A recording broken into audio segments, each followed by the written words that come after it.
बिस्मिल्लाहिर्रहमानिर्रहीम, अस्सलाम वालेकुम। कैसे हैं आप लोग? उम्मीद है बिल्कुल खैरियत से होंगे, मज़े में होंगे, खुश होंगे, आबाद होंगे।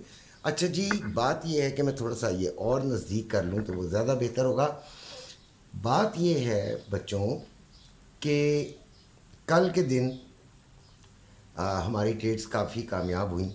ये अल्लाह का करम है।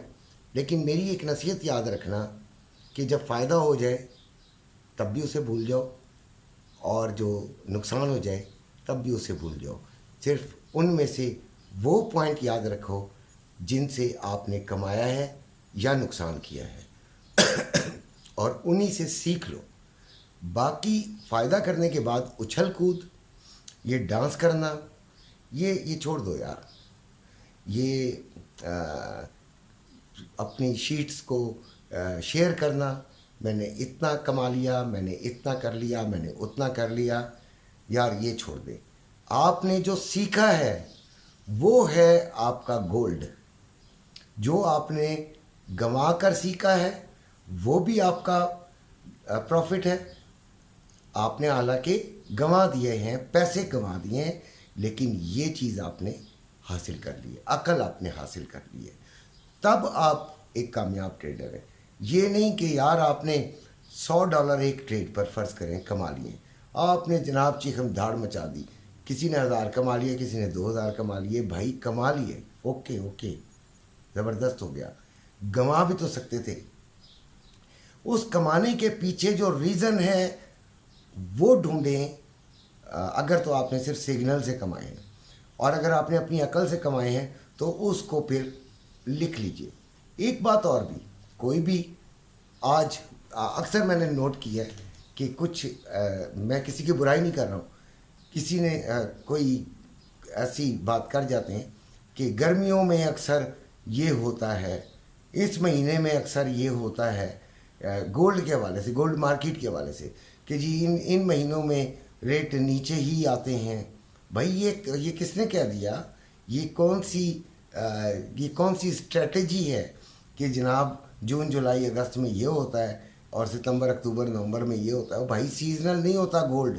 गोल्ड चलता है सप्लाई डिमांड, इकोनॉमी की कंडीशन, इस पर चला करता है यार। इस पे थोड़ी चलता है कि आज बारिश हो गई है तो गोल्ड महंगा हो जाएगा। और ये आपने नोट किया होगा कि इन दिनों में गोल्ड सस्ता हो जाता है और इन दिनों में महंगा हो जाता है। दिनों मिनों में नहीं होता मियाँ, सप्लाई डिमांड पर होता है। ठीक है, खैर इसको हम बाद में डिस्कस करते हैं। सबसे पहले तो मैं आता हूँ फिज़िकल गोल्ड वालों की तरफ कि उनके क्या हालात हैं।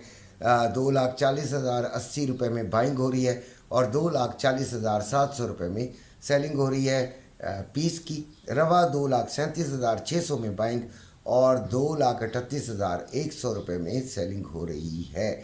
इस वक्त 23 जो है वो 36 चल रहा है। आज थोड़ा सा सुबह से ये ऊपर की तरफ अपनी टमकटोइयाँ मार रहा है और यानी कि बाइंग की तरफ इशारे दे रहा है कि जी मैं बाइंग की तरफ जा रहा हूँ।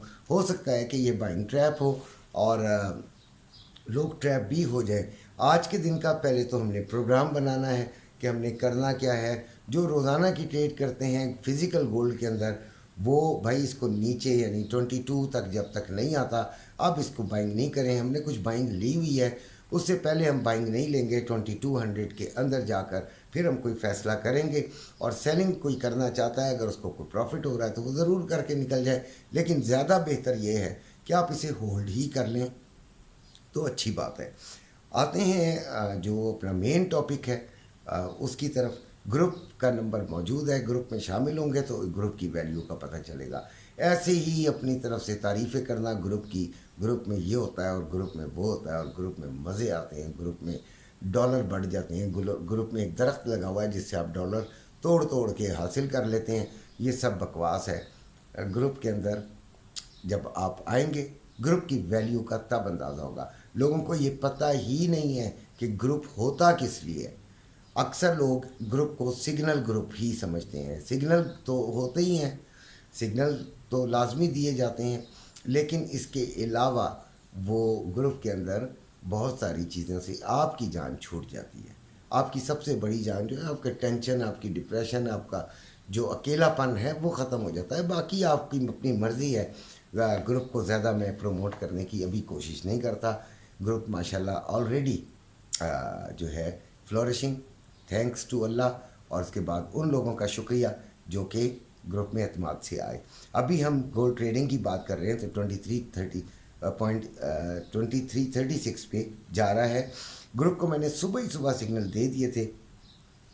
इसका जो आज ओपनिंग हुई है वो 2326 पे हुई है, यानी कि $10 ये ऊपर चला गया है। और मैंने आपको बताया कि ये बाइंग ट्रैप भी हो सकता है। रेजिस्टेंस जो इसकी मैंने बनाई है वो 40 से 42। इसमें रेजिस्टेंस का मतलब ये होता है कि बेटे यहाँ पर आके मार्केट थोड़ा रुकेगी, ऊपर जाना इसका मुश्किल होगा, इस पॉइंट पे जाके रुकने की कोशिश करेगी। ये कई चीज़ों से बनाए जाते हैं रेजिस्टेंस, कई फैक्टर्स को देखकर बनाई जाती है। इस वीडियो में एक्सप्लेन नहीं कर सकता, ना करना चाहिए मुझे। वीडियो आपको मुख्तसर सादी सी बात बताने के लिए होती है। रेजिस्टेंस 50 से 52 है, ये सेकंड रेजिस्टेंस है, यानी इफ़ 40 और 42 प्ले नहीं करती तो इधर आ जाएगी और फिर 61 से 63 और उसके बाद हमारे हाथ खड़े हो गए। हम फिर इसको सेलिंग की तरफ नहीं देखेंगे, ठीक है।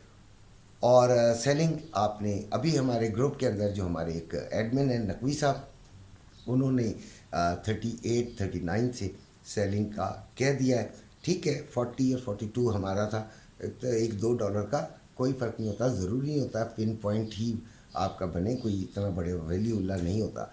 सपोर्ट आ गई इसकी 20 से 22, यानी कि इस जगह पे जाके आप बाइंग ट्राई कर सकते हैं, लेकिन यहाँ से नहीं कीजिएगा। 2314 ये भी इसकी एक सपोर्ट है और ये यहाँ पर आपका अब ये सपोर्ट थोड़ी सी कमज़ोर सी हो चुकी है और फिर 2301 और 2 ये आपकी सपोर्ट है। अब ये 2200 में जाएगा या नहीं जाएगा, मुझे नहीं लगता कि आज ये चला जाएगा। इम्पॉर्टेंट डेटास की बात करते हैं तो आज 5:15 पे यूएसए का ADP non farm employment change है। 6:45 पे कनाडा बैंक का है, bank of Canada rate statement है और फिर कनाडा का ओवरनाइट रेट है। फिर 6:45 पे ही यूएसए का फाइनल सर्विसेज पीएमआई नंबर्स है, इंपॉर्टेंट है ये। और 7 बजे यूएसए का आईएसएम सर्विसेज पीएमआई नंबर्स है और 7:30 पे कनाडा का बैंक ऑफ कनाडा की प्रेस कॉन्फ्रेंस है और फिर क्रूड ऑयल की इन्वेंट्रीज हैं। तो ये इम्पॉर्टेंट डेटाज हैं जो कि मार्केट को तब्दील करने का जो है वो स्ट्रेंथ रखती हैं। देखेंगे क्या तब्दीली लाती हैं। कल भी जॉब्स ओपनिंग जो थी वो गोल्ड के हक में आई थी, लेकिन गोल्ड नीचे गिर गया, उलट काम भी हो जाता है। मैं जो फंडामेंटल्स के पीछे भागता हूँ, फंडामेंटल लाजमी मैं फॉलो करता हूँ, इसलिए कि फंडामेंटल अगर 2 दफ़ा आपके फ़र्ज़ कर लेते हैं फेल भी हो जाते हैं, तो अगर एक दफ़ा कामयाब हो जाते हैं तो आपको 10 ट्रेडों जितने असल का फ़ायदा दे जाते हैं। अच्छा जी, सिल्वर 29.65 पे चल रहा है। 29.95 पर अगर ये आ जाता है तो एटलीस्ट $10 का आप एसएल लगा कर आप इसमें सेलिंग में बैठ जाए। मेरा अपना जो तजिया है वो ये कहता है, आगे आपकी अपनी मर्ज़ी, जिस तरह भी चाहें। ऑयल की बात करते हैं तो 73.06 पे मौजूद है। 73.90 और 74.10 के दरमियान कहीं अगर हमें मिल जाए तो उसको छोड़िएगा नहीं, सेलिंग में ज़रूर बैठिएगा। $6 का एसएल ज़रूर लगाइएगा।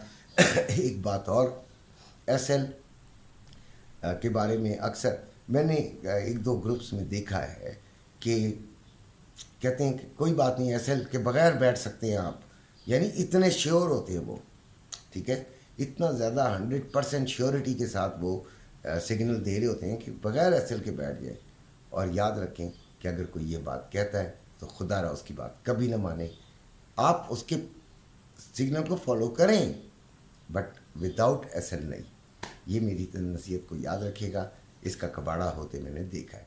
अपना ख्याल रखिएगा। अल्लाह हाफ़िज़।